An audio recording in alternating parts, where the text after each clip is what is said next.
Je suis Michel Allard, professeur au département de géographie, ici à l'Université Laval depuis 1975. J'ai entrepris une carrière nordique après mon engagement, à partir de 1979, par un premier voyage à Kujarapik, sur le bord de la baie du Thon.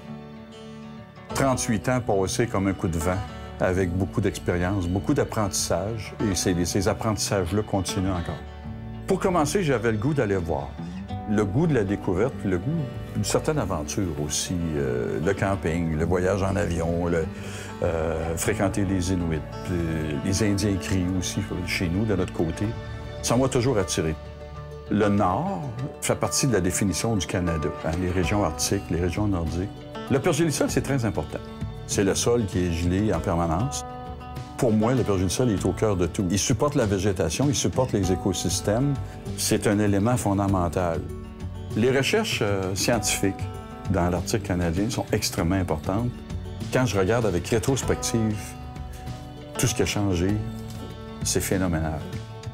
À voir les changements qui surviennent actuellement dans le Nord, c'est l'alarme qu'il faut sonner. Il faut voir l'impact du réchauffement du Nord. C'est là que c'est le plus important.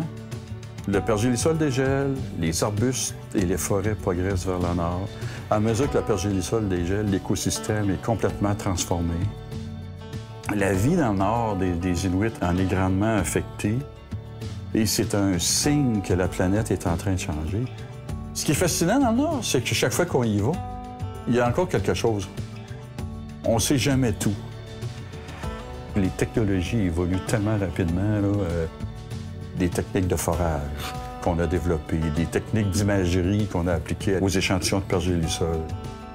On a appliqué des scanners médicaux. On a réussi quelques bonnes percées pour lesquelles je suis particulièrement fier. Le financement, c'est le nerf de la guerre. On ne peut pas faire de recherche sans financement. Les coûts sont extrêmement chers de la recherche nordique à cause de la logistique. Avions, hélicoptères. Pour mes collègues qui sont sur l'océan, les coûts d'opération de navire sont extrêmement élevés.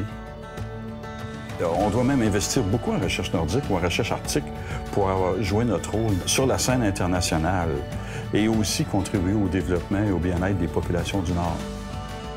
J'ai vu arriver la Fondation en recherche nordique et ça a provoqué un bon changement. Recevoir ce prix de la famille Weston, d'abord, pour moi, c'est sûr que c'est un grand honneur. Le prix met en valeur des contributions scientifiques et on peut se servir de cette présentation de prix pour faire valoir la recherche nordique